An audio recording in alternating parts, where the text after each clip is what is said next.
Shalom sobat pemenang yang dikasih oleh Tuhan. Saya percaya hari ini kita berkemenangan bersama dengan Tuhan Yesus Kristus.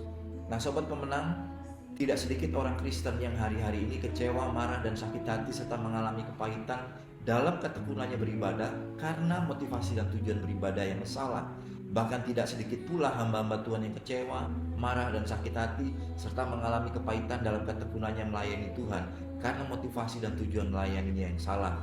Sobat pemenang, Tuhan Yesus telah memberikan satu motivasi dan tujuan yang tidak boleh kita ubah dalam ketekunan kita beribadah dan melayaninya, yaitu mengasihi Tuhan Allah secara totalitas dan mengasihi sama-sama seperti diri kita sendiri dengan kasih yang diteladankan oleh Allah Bapa melalui Yesus Kristus yang menjadi sama dengan manusia dan mati disalibkan untuk menyelamatkan manusia.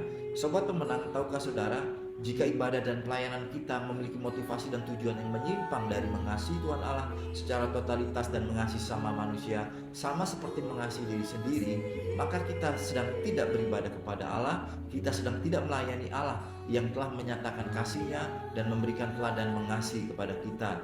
Kita sedang menjadikan diri kita sendiri, kita sedang menjadikan kedagingan, bahkan menjadikan iblis sebagai pusat ibadah dan pelayanan kita.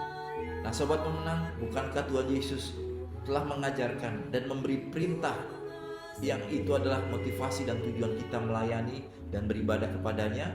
Dalam Matius 22 ayat 37 sampai dengan 39, jawab Yesus kepadanya, "Kasihlah Tuhan Allahmu dengan segenap hatimu dan dengan segenap jiwamu dan dengan segenap akal budimu." Perhatikan dalam ayat yang ke-38, itulah hukum yang terutama dan yang pertama. Dan hukum kedua yang sama dengan itu ialah, kasihlah sesamamu manusia seperti dirimu sendiri. Jadi sobat pemenang, pastikan ketekunan kita beribadah, pastikan ketekunan kita melayani, karena kita mengasihi Tuhan Allah secara totalitas dan mengasihi sama seperti diri sendiri. Mari kita respon renungan hari ini dengan berdoa.